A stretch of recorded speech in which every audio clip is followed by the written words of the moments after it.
Всем 8 бит, я Роман Шабанов, и это шоу «Хватай игру». В этом выпуске нам с вами доведется управлять самим Дуэйном Скалой Джонсоном и его одетой в бикини напарницей. И это будет не рестлинг. Затем мы пересядем за руль доисторического автомобиля в гонках, объединяющих в себе геймплей Micro и рок-н-ролл рейсинг. После этого передохнем в необычном пазле для Super Nintendo и с новыми силами отправимся к кузену Конана Варвара, который живет в джунглях. И на десерт я приготовил игру, которая объединяет в себе Бомбермана и Лодераннера для Dendy или NES. Ну а теперь давайте отправимся вместе с царем скорпионов в приключения на портативном Game Boy Advance. Игру делала компания WayForwards, так что знак качества очевиден. Царь скорпионов, меч Осириса. Вот это у нас Дуэйн Джонсон и Келли Ху. Я чувствую здесь присутствие зла. Почему он настоял на встрече здесь? Кассандра, прошу, помоги мне.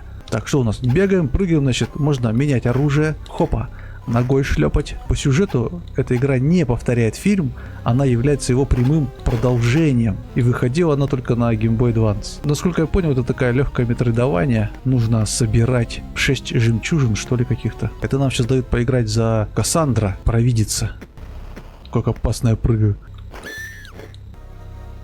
Проходим к боссу. Какой-то мужик стоит. И что ты сделал с моим мужем? Боюсь, в опасности сейчас ты. Так, сейчас будем мочить его. Вот это, я понимаю, босс просто ходит и пускает огонечки. Мы его по сюжету не можем победить. Орет она знатно, конечно. Так что практически перед нами вторая часть Царя Скорпионов. Фильм, кстати, хороший. И я вот начал пересматривать. До сих пор бодро смотрится. Да ты заколебал, мужик. Кто проиграл, ты или я? Ага, у меня аж слюни начали выделяться по поводу, мужик. Голодный, что ли? Менту, заканчивай играть с этой девкой. Только она может расшифровать твой шрам и указать путь к открытию дюны Наташи. Это правда? У тебя есть дар? Хопа, разделась.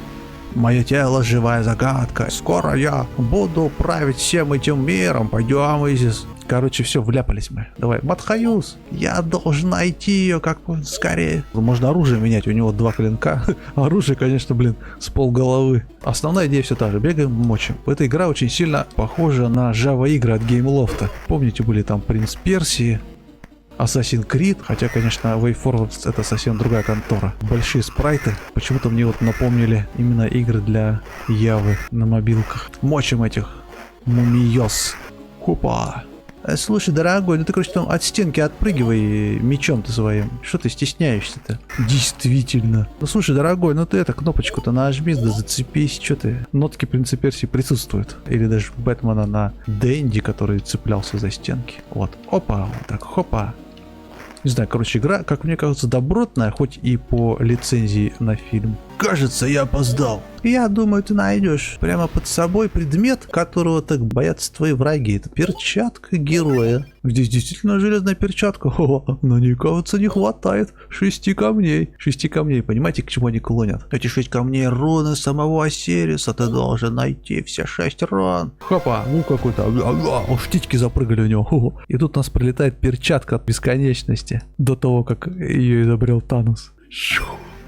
Записывайте пароли, чтобы не потеряться. И вот, наконец-то, оковы обучения нас отпустили, и мы можем немножко поиграть в полноценную игру. Мне прям нравится. И графон отчасти напоминает Супер Нинтендовский. Тут классические пески, как в каком-нибудь платформере на Денди. Давайте попробуем другое оружие использовать. Еще я там читал, что вроде как здесь можно играть за Кассандру. Видимо, если пройдешь игру и потом начнешь проходить на второй круг, то можно будет поменяться персонажами. Нифига у вас что-то, ребята, там. Так, вот эта штука нам в жизни восстановит. Бочка, бабах. Даже в Древнем Египте были бочки, которые взрываются. Ага. Так, как там у нас какие-то уже черти пошли. Короче, надо вот так, опа, перепрыгнуть, и мы попадаем в секретный проход, который нас ведет к камню бесконечности. Но для того, чтобы его взять, надо пройти легкое такое испытание. Опа, во, отлично. Видимо, эти камни в перчатке будут какие-то способности давать новые. Все-таки WayForwards разработчики серии Шантай. Сейчас протиснемся. Давай. Ой, это вспоминается этот дядюшка Скрудж. Такие же приемы делал. Так, ну вот все, мы пришли. Нажимаем кнопочку, и вот мы получаем предмет. Вот такая вот игра. Мне кажется, интересная. Пару вечерочков в нее поиграть вполне. И, конечно, посмотреть фильм. Опять мускулами поиграли, титьками потрясли и полетели обратно. Все, давайте здесь сохранимся и пойдем дальше.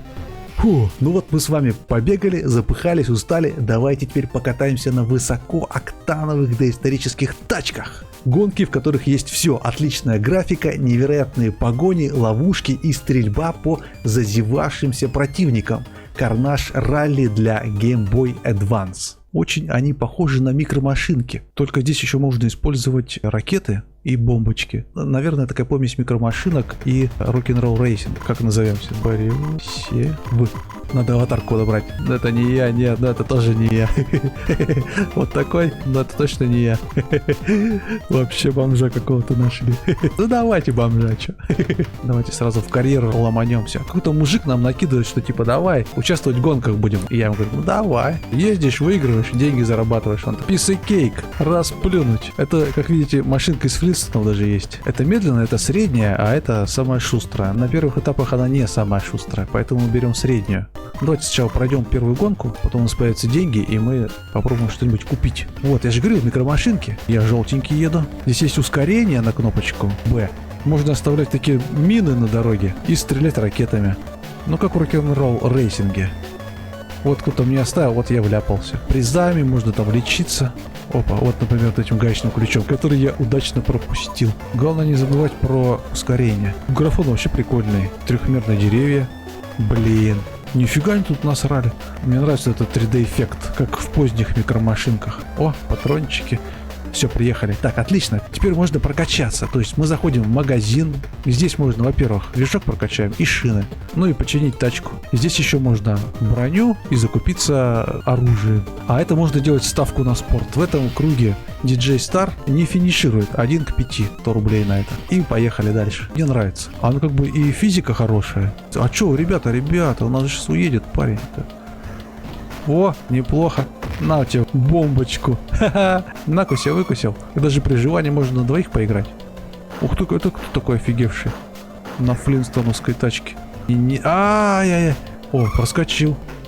Так, вот он мой алкоголик выиграл. Нужно в сезоне несколько гонок выиграть по очкам. Залетаем, покупаем движок, чиним точилу. Все, погнали. Следующая гонка. Jurassic Patch. Дорога юрского периода 2. Че, ребята? Куда ты погнал, парень? А на, у тебя сюрприз. Ой, я помню, мы играли в микромашинки на работе вчетвером. О, это было так смешно вчетвером играть. Особенно, когда ты один знаешь трассу, а остальные не знают. Интерактивные камни. Камень задеваешь, он начинает скакать. Так, прыг. Я, короче, крайне рекомендую просто побалдеть в эти гоночки. Опа, вот это я проехал. Ах ты ж, блин. Конечно, соберем. Но, конечно, вид сверху для гоночек это не лучшая точка обзора, потому что не успеваешь реагировать на повороты. Но здесь, в принципе, скорость не очень высокая и нормально играется. Че, выиграем, нет? Опа, да, походу я вообще крутой, ребята. Давайте закупимся парой мин. Круг рапторов. Ух ты, нифига, чувак стартанул. Извини, дорогой. Все, пошла возня. Ага, нормасик. Вы где? Догоняйте. Ух ты. Нифига тут насрали. Ну все, прошли. Похоже, я на первом месте. Давайте на этом остановимся. И немножко отвлечемся от этих гонок, от этих экшенов. И спокойно поиграем в весьма интересный пазл для Super Nintendo под названием Mario and Wario. Эта игра специально разработана для мышки для Super Nintendo. Но сейчас я буду играть в специальный хак, в котором управление переделано под обычный контроллер. Я скачал его для того, чтобы играть на портативном эмуляторе и чтобы показать вам, что в игру не обязательно играть с использованием мышки. Вот они, Варио и Марио, закадычные друзья. Значит, прикол в том, что Варио всем на голову ведра надевает, и они сразу же слепнут и ничего не понимают. А мы с помощью мышки, ну или в данном случае с помощью нашего хака на геймпад, должны им дорожку строить. Если у вас дома завалялась SNES Mouse, то вот эта игра очень вас порадует. Так, давайте возьмем Марио. Ну, то есть я просто сейчас управляю на крестик управления. Давайте, уровень 4. Вот он бежит, бах, на башку ему трубу скинул. И Марио ничего не видит, сам снять не может. Может даже вот перед началом изучить уровень, посмотреть, что здесь да как, и потом вернуться и уже заняться, так сказать, прохождением. Врагов побеждаем, как видите.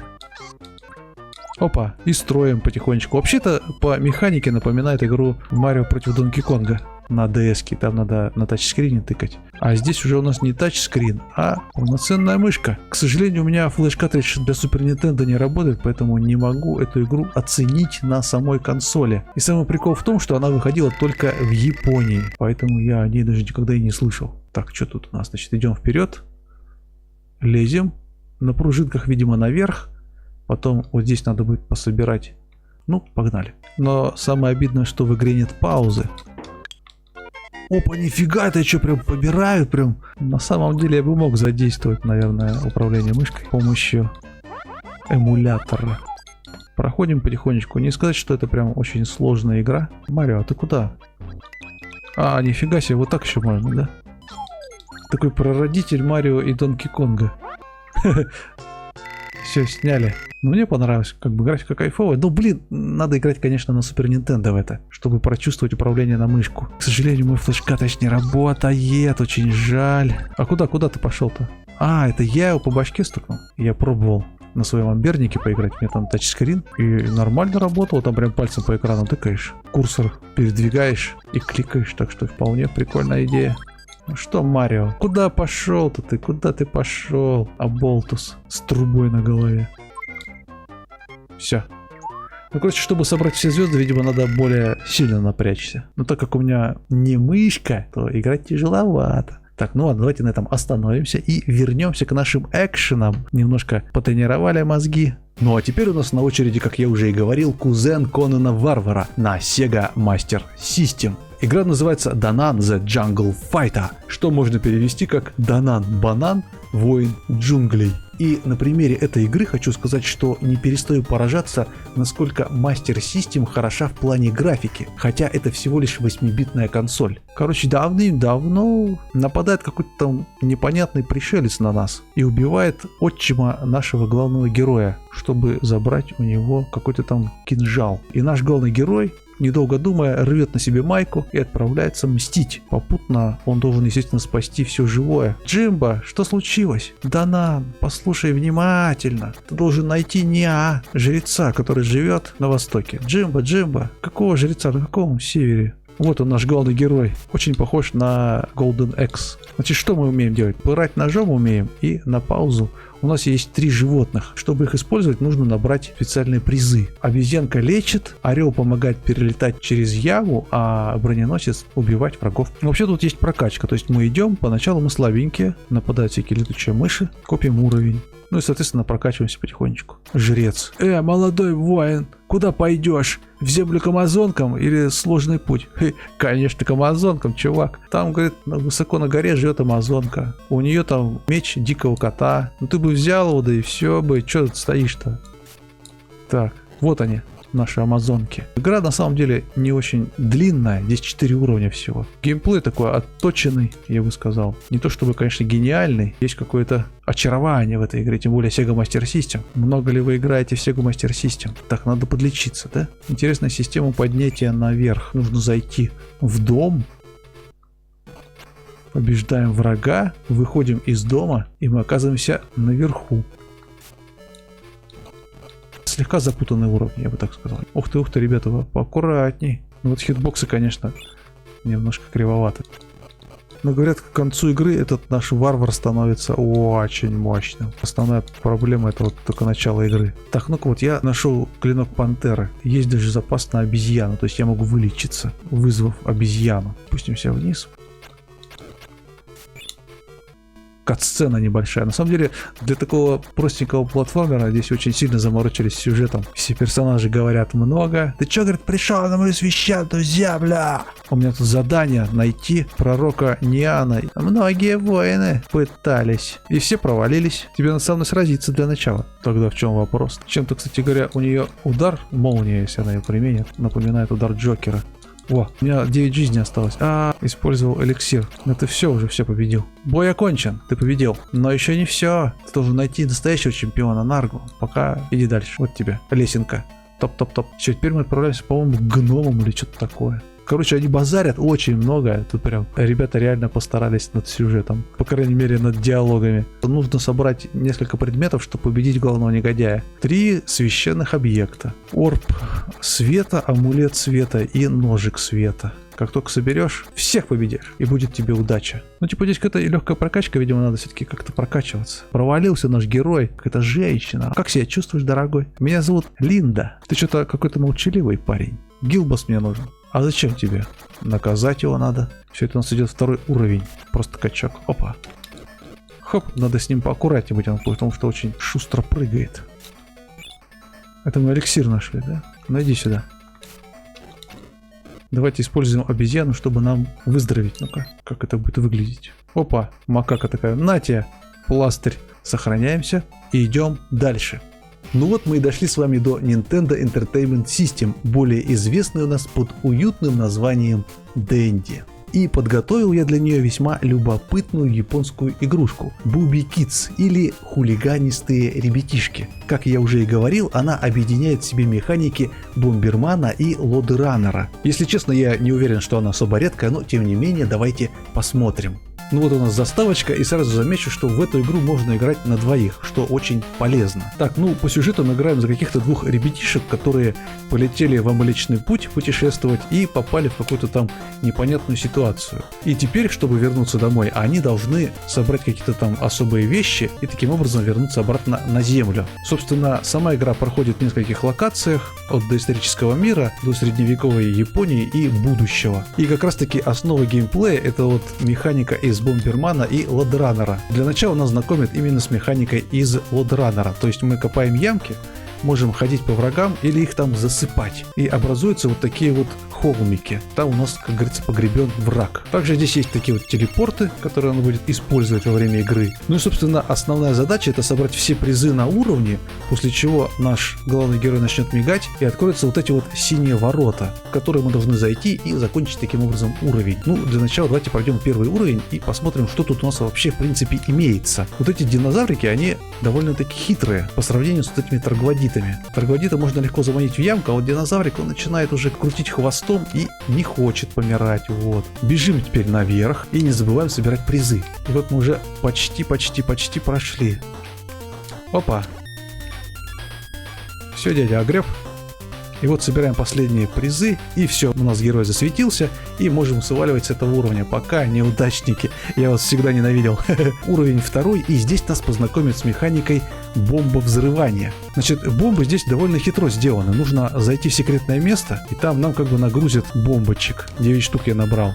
И теперь на одну кнопку я копаю ямы, на вторую кнопку я ставлю бомбочки. Бомбочки умеют взрывать даже деревья. Давайте сейчас быстренько пробежимся, соберем то, что можно собрать. Здесь у нас выглядывают змеи какие-то непонятные. Так, мужик упал в яму. Сейчас попробуем использовать бомбочку. Ставим бомбу, но она работает как в Бомбермане. Взрывается таким крестиком. Все, вот мы, получили каску, неуязвимость или что-то такое. В общем, да, опять-таки, как в Бомбермане, здесь есть несколько видов призов, которые плюс-минус улучшают наше пребывание в этом довольно странном мире. Мужик, ты что, до сих пор сидишь в канаве? Ставим бомбочку. Бомбочку можно ставить только одну. И основная проблема в том, что для того, чтобы их получить, надо найти вот это самое секретное место. Бомбы на полу не валяются, надо именно искать их. И не совсем понятно, как их искать. Ну что ж, идем дальше. Этот уровень мы затащили. Уровень номер 3. Так, здесь у нас механика пружинок. Сейчас покажу, как работает. Встаем и подпрыгиваем. Наверное, это уже механика, напоминающая зомби съели моих соседей. Там тоже были такие вот батутики. Соберем опять призы. Здесь бомбочек нету в этом уровне. Здесь только пружинки и ямки. Иди сюда, друг. Опа. Ой, ты, кажется, попал в ямку. Ха-ха-ха. В принципе, игра, на мой взгляд, очень интересная и очень азартная. Но надо сказать, что здесь уровни выполнены в виде таких пазлов. То есть не всегда можно просто пробежать уровень. Иногда придется подумать. Например, поискать, где можно найти бомбочку. Так, вот здесь нам нужно попасть на тот остров. Мы вроде бы все по кругу собрали. Итак, совершаем прыжок, сальтуху крутим, как ниндзя какой-нибудь. А чтобы мостик построить, надо тоже ямку сделать, а потом убрать. Иначе мы в эту ямку просто упадем, и ни по какому мостику мы не пройдем. Быстренько сваливаем с уровня, пока нас не сожрали. Все, отправляемся в какие-то горы. Динозавры стали зелеными уже. О, я нашел место с бомбами. Опа, часы какие-то. Берем часы. Так, сейчас будет немножко повзрывать. Этот мужик, ты мне что-то не нравишься. Единственное, к чему можно придраться в этой игре, это то, что здесь управление не очень отзывчивое. То есть я нажимаю стрелку направления, и персонаж не сразу реагирует. Как будто у него какой-то пинг. Это вот мне не очень нравится, потому что не всегда получается резко среагировать на появление врага. В целом, сама механика и то, как ее реализовали, весьма любопытно смотрится. Так, запасаемся бомбами. А объединить Бомбермана и Лобби-Раннера, это надо было еще додуматься. Если хотите поиграть во что-нибудь свеженькое на Денде, то вот, пожалуйста, игрулечка кайфовая. Ну, еще замечу, что игра выходила на TurboGrafx и на аркадных автоматах, но там немножко другие уровни. Так что, ребята, надо срочно скачивать и проходить. Ну что ж, давайте на этом, наверное, и остановим наше путешествие в доисторические времена вместе с хулиганистыми ребятишками. Ну вот и все. Это была последняя игра в этом выпуске. Надеюсь, что какая-нибудь из этих игр пришлась вам по вкусу, и вы уже готовы бежать ее проходить. Но прежде не забудьте поставить лайк, подписаться на канал, и буду благодарен, если поддержите меня на сервисе Boosty. Также пишите в комментариях свои необычные игры, может быть, мы в будущем их протестируем. На этом все, еще увидимся.